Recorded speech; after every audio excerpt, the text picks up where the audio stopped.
Voilà, et avec nous sur ce plateau pour aller plus loin sur ce sujet, Laurent Pasquier. Bonjour Laurent, vous êtes cofondateur de C'est qui le patron. On vient de le voir, les miels sont parfois frauduleux, non conformes. Alors la bonne solution, c'est peut-être de le faire nous-mêmes, ce miel. Et c'est ce qu'on va vous proposer de faire aujourd'hui grâce à la marque du consommateur. Vous allez pouvoir aller sur le site internet et choisir dans un questionnaire le miel tel que vous souhaitez qu'il soit. Alors on a quelques questions dans ce formulaire à remplir. Déjà, le prix de base, il est fixé à 1,99 €. C'est le prix de base du pot de miel. Et après, on va le faire évoluer en fonction des réponses qu'on va donner. Ça, c'est pour un miel dont l'origine n'a pas d'importance. C'est ça, il vient de partout en fait. Alors voilà, comme on a vu dans le reportage, il y a des miels qui viennent vraiment de partout dans le monde. Le plus grand producteur et le plus grand importateur en France, c'est la Chine. Et le miel qui vient de Chine, il vaut à peu près 2,50 € le kilo. C'est dire qu'au niveau de rémunération des apiculteurs chinois, c'est pas terrible. Il y a encore un miel qui vaut encore moins cher. Je ne sais pas par quel miracle, c'est le miel ukrainien. Ah oui. Je crois même que c'est le deuxième importateur en France, qui arrive même à 2 € le kilo. Ouais. D'accord. Mais ce qui veut dire que si nous, on fait ce choix-là d'un miel sans origine particulière, on va retomber sur cet étiquetage flou dont on parlait dans le sujet ? Alors, on peut très bien choisir d'avoir un étiquetage plus précis. On n'est pas obligé d'être flou. Alors, on peut choisir justement des ruches en France. Mais là, on voit que le prix passe à un peu plus de 3 € tout de suite. 3,06 €. Parce que forcément, c'est beaucoup plus cher de produire en France du miel. Alors en France, on a effectivement d'abord une main-d'œuvre qu'on rémunère, qu'on essaye de rémunérer correctement. Et puis, il y a une rareté du miel en France. Il y a un problème, ça a été cité dans le reportage. Il y a une inversion entre la production et l'importation qui est liée aussi à un problème de mortalité des abeilles. On reviendra dessus.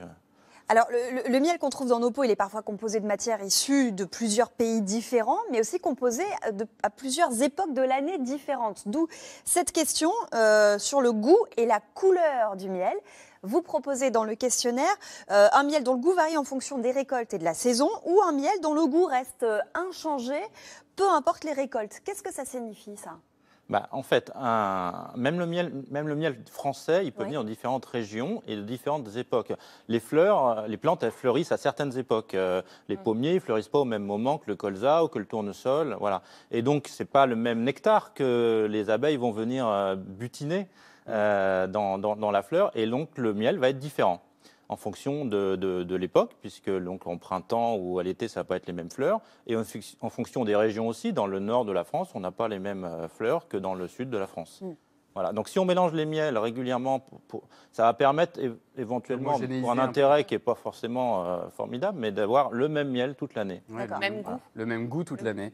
Et alors l'autre question que vous proposez, c'est de choisir un miel bio ou non bio. Alors forcément, bio, c'est plus cher. En agriculture biologique, ça monte à 2,85 € contre 1,99 € en agriculture conventionnelle.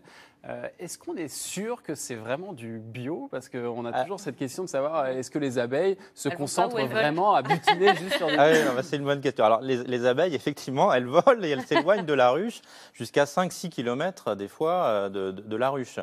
Mais 80% des abeilles ne dépassent pas 2 km d'éloignement de la ruche. Alors la directive européenne, elle dit que ça doit être bio à 3 km autour de la ruche. Ce qui fait que ce n'est pas facile parce que l'apiculteur, il faut qu'il trouve une zone où il y a un cercle de 3 km. Et des fleurs, sans 3 km de rayon, donc 6 km de diamètre, où il n'y ait que du bio. Et ça aura évidemment une influence sur le prix selon qu'on choisit le miel bio ou non. Il y a encore une question. Alors là, celle-là, ça va être un geste que les consommateurs vont pouvoir faire puisque on peut participer au financement d'un fonds qui est créé spécialement à travers ce questionnaire pour la survie des abeilles. Donc on peut rajouter quelques centimes supplémentaires au prix final et qui viendront abonder sur ce fonds-là. C'est la question sur l'aide des fonds pour la sauvegarde des abeilles. Il y a plusieurs niveaux d'aide. On peut donner 1 centime qui sera reversé au fonds et jusqu'à 50 centimes, sachant que les 50 centimes-là, ce n'est pas nous qui allons...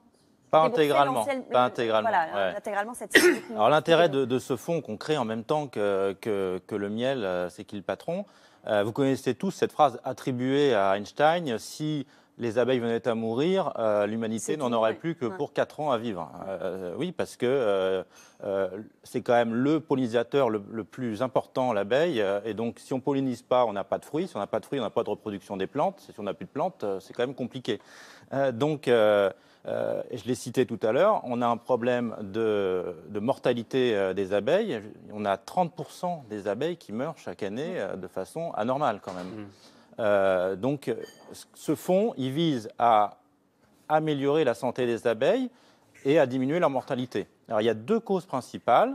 Les traitements, voilà. Donc évidemment, en zone bio, c'est mieux pour les abeilles. Et la deuxième cause, c'est la baisse de la biodiversité. Les abeilles, elles ont besoin aussi, pour leur santé, de butiner différentes fleurs pour avoir différents éléments. Comme nous, on ne mange pas toujours la même chose non plus. Voilà. Et donc, il y aura plusieurs choses qu'on pourra faire dans ce fonds, en espérant sur la générosité des consommateurs au moment des votes et puis au moment des achats. C'est par exemple planter des prairies fleuries. Ouais. Quand vous baladez dans les campagnes, vous avez des prairies qui sont toutes vertes actuellement. Si on met des prairies fleuries, ça permet aux abeilles évidemment d'avoir plusieurs fleurs à butiner. C'est mieux bien, pour les vaches en plus aussi. Est-ce que c'est pas contradictoire avec le fait de leur prendre leur miel finalement, parce que c'est leur miel, et c'est vrai qu'il y a des téléspectateurs qui nous disent souvent que finalement c'est un peu leur ôter le pain de la bouche finalement. Alors il y a la question sur l'élevage, etc. Enfin, il y en a qui sont même contre toute forme d'élevage, toute forme d'exploitation des animaux. Évidemment, c'est une sorte d'exploitation des animaux. Il y a un travail énorme qui est fait par les abeilles pour fabriquer ce miel. C'est compliqué, c'est long, et c'est vraiment un gros travail Et on leur laisse rien ? Alors, un bon apiculteur, il leur en laisse. Parce qu'en fait, si elles font du miel, c'est pour passer l'hiver. L'hiver, il n'y a plus de fleurs à butiner. Et pour se nourrir, elles vont utiliser le miel qu'elles ont collecté pendant la saison. Donc, un bon apiculteur, il en laisse un peu miel pour l'hiver, et il prend que ce qu'il peut prendre. Voilà. Bon, et alors, aussi, en abondant ce fonds, c'est un geste militant que l'on fait pour aider ces apiculteurs à bien travailler. D'ailleurs, l'État participe, je crois. Voilà, L'État va abonder, en plus des centimes qui sont mis. C'est pour ça que quand on choisit dans la question de mettre tant de centimes, ça ne fait pas augmenter le prix d'autant. Ouais. Il y a la partie de l'État qui va venir se rajouter. Si on demande 50 centimes, en réalité, ça va nous coûter 30 et l'État mettra le reste. Voilà. Il vous reste donc à faire ce geste-là si vous avez envie de participer à la création de ce miel du consommateur. On vous rappelle la marche à suivre très rapidement. Vous allez sur le site de La Quotidienne, à la rubrique « Créez vos produits avec la marque du consommateur ». Vous cliquez ensuite sur le miel et puis vous arrivez jusqu'au questionnaire. Vous avez jusqu'au 16 mars pour le remplir.